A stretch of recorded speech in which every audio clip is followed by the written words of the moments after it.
Halo para pecinta buku, selamat membaca. Salam kenal, saya Aga Alanski. Hari ini saya akan membahas buku yang berjudul Bentangkan Sayap Menggapai Impian Demi Masa Depan, karya dari Ibu Neni Swewaminata, dengan cover buku seperti ini. Sebelum masuk ke isi bukunya, saya akan mengenalkan sedikit tentang penulis dari buku ini, yaitu Ibu Neni Swewaminata. Jadi, Ibu Neni Swewaminata ini adalah seorang alumni dari Sampurna Academy dan pernah meraih beasiswa ke luar negeri, tepatnya di Auckland University Dental di Michigan, Amerika Serikat. Tapi, saya tidak akan bicara terlalu panjang mengenai sang pengarang buku ini. Oke, lanjut. Jadi, buku ini berisikan sekitar 250 halaman yang terdiri dari 12 bab yang diterbitkan pada tahun 2018, dan sedikit membacakan tentang sinopsis dari buku ini, yaitu generasi muda adalah generasi masa depan dan harapan bangsa dalam manusia di dunia yang selalu berubah-ubah. Sesuai dengan judul buku dan sinopsisnya tadi, jadi Ibu Neni Swewaminata ini menceritakan atau menuliskan buku ini terkhusus untuk para generasi muda seperti saya dan kalian semua yang ingin menggapai masa depan. Selain itu, ada banyak hal menarik lainnya seperti kata-kata kutipan yang sangat bijak dan inspiratif yang terdapat di sela-sela subbab, hingga membuat para pembaca tidak bosan dan merasa termotivasi oleh buku ini.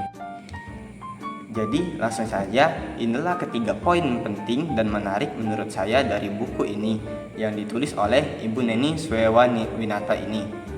Oke, langsung saja ke poin yang pertama, yaitu dengan judul Kebutuhan Seorang Pemimpin. Pada subbab ini, Ibu Neni menguraikan tentang pentingnya pengembangan pemimpin muda dalam mendorong pertumbuhan sosial dan perkembangan organisasi dengan mengambil contoh seperti pendiri UPS, UPS, pendiri Microsoft, Bristol Myers, dan para pengusaha-pengusaha lainnya. Bu Neni menyoroti bagaimana pemimpin muda telah membawa perubahan yang positif dalam berbagai industri. Pada subbab ini juga berfokus pada komitmen yang kuat sebagai kunci utama kesuksesan. Buku Bentangkan Sayap ini juga dapat memotivasi para pembaca untuk memberikan kesempatan kepada generasi muda untuk berkembang dan menciptakan dampak positif untuk diri sendiri maupun masyarakat sekitar. Oke, itu dia poin yang pertama. Oke, lanjut ke poin yang kedua, yaitu terus berusaha. Di poin ini, Bu Neni menceritakan tentang kisah dari seorang pemuda, di mana awal cerita seorang pelatih olahraga menggunakan pernyataan retoris tentang Michael Jordan dan Muhammad Ali untuk mengilhami timnya tentang keberanian dan ketahanan dalam menghadapi tantangan. Namun, saat ia menyebut nama Bobo Bubu, timnya bingung karena tidak pernah mendengarnya sebelumnya. Pelatih kemudian menjelaskan bahwa Bobo Bubu ini adalah simbol orang yang menyerah. Dari sana mengalir kepesan-pesan penting tentang pentingnya sikap dan pikiran positif dalam mencapai kesuksesan.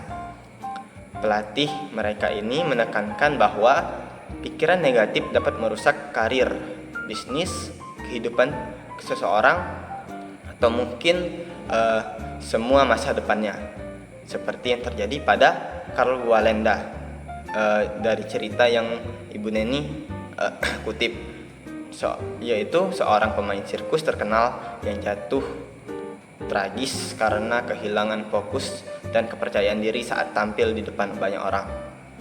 Dari kisah ini, pesan yang ingin disampaikan oleh Ibu Neni ini sangat jelas, yaitu untuk sukses, seseorang harus menghindari pikiran negatif dan lingkungan yang merugikan, serta memiliki untuk dikelilingi oleh individu yang positif dan mendukung.